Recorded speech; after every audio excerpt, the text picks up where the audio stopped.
कैसे नाज़रीन कराम, सलीम अख्तर हाज़िर खिदमत और आपकी खिदमत में सलाम।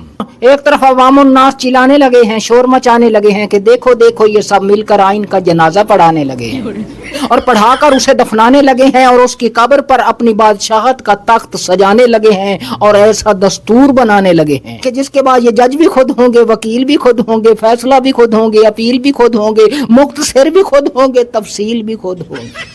तो दूसरी तरफ अच्छन भाई खुशखबरियां सुनाने लगे हैं कि देखो देखो सयाद अपने ही जाल में आने लगे, क्योंकि अदल के सीने पर खड़ी हो गई है, ताकत अदालत से बड़ी हो गई है। और जब ताकत अदल के ताबे नहीं रहती तो जुल्म बन जाती है, और जब जुल्म हद से बढ़ता है तो मिट जाता।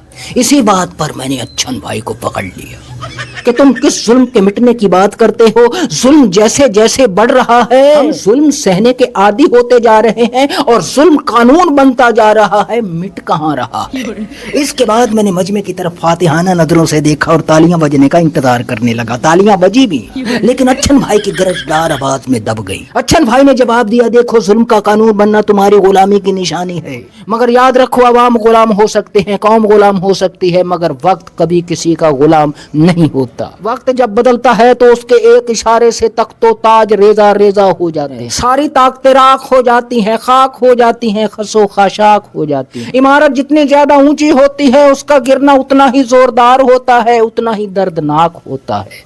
अच्छन भाई की इस बात पर मजमे की तरफ से जोरदार तालियां बजी, लेकिन इसी बात पर अच्छन भाई को मैंने पकड़ लिया कि तुम वक्त बदलने की बात करते हो, हालात बदलने की बात करते हो, उस कौम की हालत कभी नहीं बदलती जो खुद अपनी हालत नहीं बदलती। तो अच्छन भाई ने कहा कि मैंने कब कहा तुम्हारी हालत बदलेगी? मैंने तो कहा है ताकत अंजाम को पहुंचेगी, बादशाहत खत्म हो जाएगी, हुक्मरानी खत्म हो जाएगी। तुम अगर ऐसे ही रहे तो हुक्मरान बदलते रहेंगे, तुम्हारी गुलामी जारी रहेगी। बादशाहत आर्जी हो सकती है, तुम्हारी गुलामी परमानेंट है। बस भरे मजमे में कभी मैं अच्छन भाई को पकड़ता, कभी अच्छन भाई मुझे पकड़ते। इसी दौरान मजमे के पीछे से खौफनाक आवाज आई कि इन दोनों को पकड़ लो, ये दुश्मन के आलाकार है, गदारे वतन है, रियासत के लिए खतरा है। जिसके बाद हमने नजर उठा के मजमे की तरफ देखा तो पूरा मजमा खुदा के हुजूर शुक्र बजा ला रहा था कि आए कादरे मुतलको कदीम तेरा लाख लाख शुक्र है, ये दोनों गद्दारे वतन पकड़े गए और वतन अजीज बहुत बड़े सानहे से बच गया। तो सजनों बेलियों भाइयों बहनों, ये सारे बच्चे जमूरे मिल करके आईनी तरामीम बाजमात हो करके आईनी तरामीम जनाब अली मंजूर करवाएंगे और अपने आका को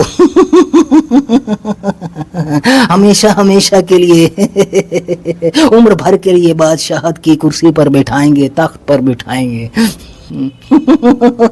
इनकी शक्लें याद रखना, ये वही हैं जो आपके एरिया में, आपके इलाके में, आपके हलके में अपने आप को लीडर कहलाते हैं। अब इस वक्त ये बच्चे जमूरे बने हुए हैं, ये डुगडुगी पर नाचने वाले बंदर बने हुए हैं। खुदा की कसम इससे मजीद भी अलकाबात मैं इनको दे सकता हूँ, मगर अच्छा नहीं लगता। ये अभी कुछ दिन के बाद आपको इनको देखना, खुदा की कसम ये भेड़ बकरियों की तरह, ये खचरों की तरह, घोड़ों गधों और खचरों की तरह इनको एक जब तरमीम करवानी होगी, इनको एक कमरे में बंद कर दिया जाएगा, ढक दिया जाएगा। जैसे बाड़े के अंदर बकरियों भेड़ों को, गधों और घोड़ों को तबेले के अंदर बंद कर दिया जाता है, इनको बंद कर दिया जाएगा। इनको जनाब अली वाशरूम जाने की भी इजाजत नहीं होगी भाई मियाँ। इनको खाने पीने का भी एक मुख्तसर सा टाइम होगा कि कहीं हिलना नहीं है, क्योंकि तुम्हें हमने 17 सीटों पर पूरे मुल्क का हुक्मरान बना दिया है, पूरी कौम की गर्दन तुम्हारे हवाले कर दी है और तुम्हें 30 सीटों पर इस मुल्क का सदर बना दिया है। और फिर न सिर्फ सदर बना दिया है, सारे गुनाह माफ कर दिए हैं, सारे जराइम ता हयात के लिए माफ कर दिए गए हैं। अब चाहे तो जो मर्जी करते फिरो, लेकिन आप लोगों ने हमारे लिए ये कानून साजियां करनी हैं और मुखालिफिन के लिए मुकदमे बाजियां करनी है भाई मियाँ। जब ये हुकूमत फॉर्म 47 वाली बनी थी, मैंने उसी दिन कह दिया था कि ये जो फॉर्म 47 वाली हुकूमत बनाई गई है ये AK-47 से चलाई जाएगी। हाँ जी, तो सजनों बेलियों भाइयों बहनों, इनकी शक्लें याद रखना, मगर क्या کرے محکمہ پٹواریان بد زبان، اس پر بھی ہم کو گالیاں دیتا ہے۔ بتاؤ، جب بھی وہ اپنے حلقوں میں ان بچے جموروں کو، ڈگڈگی پر ناچنے والے بندروں کو دیکھیں گے تو لیڈر کی آوازیں آئیں گی، آوے آوے آوے آوے شیر آوے ایک باری پھر آوے۔ مجھے تو ترس آتا ہے، خدا کی قسم ہنسی آتی ہے ان بچے جموروں پر جو کبھی دبئی میں بیٹھ کر کے اور کبھی لندن میں بیٹھ کر کے اسٹیبلشمنٹ کو للکارتے تھے، پتھر کا جواب اینٹ اور اینٹ کا جواب پتھر سے دیتے ہوئے مکے دکھاتے تھے۔ آج کل یہ اسی اسٹیبلشمنٹ کے سامنے کمر لچکاتے پائے گئے ہیں، اسی اسٹیبلشمنٹ کے سامنے کتھک ڈانس بجا لا رہے ہیں۔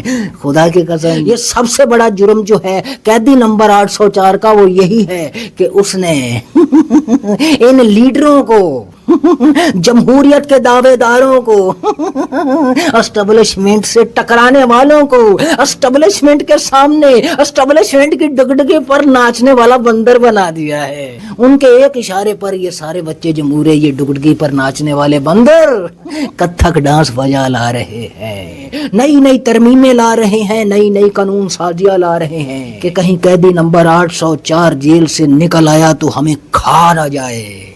خدا کی قسم اتنا خوف ہے، خدا کی قسم ان ترمیموں کو دیکھ کر کے پتہ چلا ہے کہ اس بندے سے یہ کتنے خوف زدہ ہو گئے ہیں سارے۔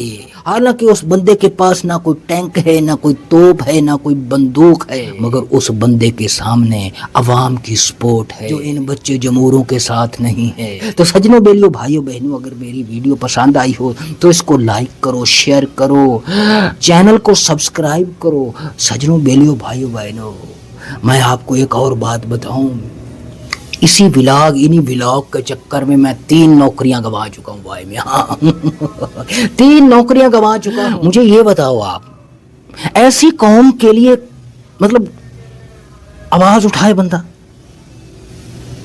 مطلب جو اتنی ایسی بزدل قوم ہو جن لوگوں کے پاس اگر کوئی بندہ کام کر رہا ہے، جاب کر رہا ہے، اور وہ اتنے ڈرپوک اور بزدل ہوں کہ اس کے ولاگز کو دیکھ کر اس کو کام سے نکال دیں کہ بھائی وہ کیا پتہ اس کی وجہ سے ہماری کمپنی نہ بند ہو جائے، ہمارا کاروبار نہ کہیں ٹھپ ہو جائے۔ تو ایسی قوم کے لیے بھائی صاحب آواز اٹھانی چاہیے۔ نہیں، خدا کی قسم میں بار بار کہتا ہوں، یہ جو 25 کروڑ لوگ بار بار ہم کہتے 25 کروڑ 25 نہیں، ان 25 کروڑ میں سے چند لاکھ لوگ ایسے ہوں گے جن کے لیے میں یہاں بیٹھ کے اپنے نازک قضا کی سلامتی کو خطرے میں ڈال کر آواز اٹھا رہا ہوں۔ وہ سفید پوش لوگ جو اپنے ملک کی ترقی کے لیے، قوم کی ترقی کے لیے فکر مند ہیں، کرتے رہتے ہیں، اپنی آنے والی نسلوں کے لیے کرتے رہتے ہیں، اس ظلم و جبر پر دکھی ہوتے ہیں، چادر چار دیواری کے تقدس پر تل ملا جاتے ہیں، ان کے لیے۔ ورنہ یہ 25 کروڑ لوگ جو ہے نا، خدا کی قسم، یہ کبھی آپ باہر چلیں، باہر جائیں، آپ کسی مائک لے کر کسی مارکیٹ میں چلے جائیں، وہاں آپ لوگوں سے پوچھنا، وہ لوگ بولتے نہیں ہیں، بہت کم لوگ ہوتے ہیں بولتے ہیں، لیکن وہ لوگ نہیں بولتے۔ بھائی چھوڑ یار، کیا کرے گا یار، ہٹانا یار، ابے یار کیا یار، تمہارا تو اپنی ویڈیو بن جائے گی، ہم پھنس جائیں گے بھائی، تم تو اپنی ویڈیو بنانے آ رہے ہو نا بھائی، تمہاری ویڈیو بن جائے گی، ولاگ بن جائے گا بھائی، ہمارے جان کو چھوٹے چھوٹے بچے ہیں بھائی، بیوی بچے ہیں یار، ماں باپ ہیں یار، کیا ہو گیا یار، وہ ہو رہا ہے، کھانے دو یار، وہ کھا رہے ہیں تو ہمیں کیا، ہمارا تھوڑی کھا رہے۔ اگر کوئی ملک اس ملک کو کھا رہا ہے تو وہ اپنا کھا رہا ہے نا بھائی، ہمارا کیا لے رہے ہیں بھائی، چھوڑنا یار، تو جانا یار، یہ کیا دماغ خراب کر رہا ہے یار، دھندے کا ٹائم ہے۔ ایسے لوگ ہیں، ان لوگوں کے لیے آواز اٹھاؤ گے، انہیں حقیقی آزادی دلواؤ گے، یہ ڈیزرو کرتے ہیں ایسے رہنماؤں کو، ایسی ترمیموں کو، ایسی قانون سازیوں کو بھائی میاں۔ ہاں جی۔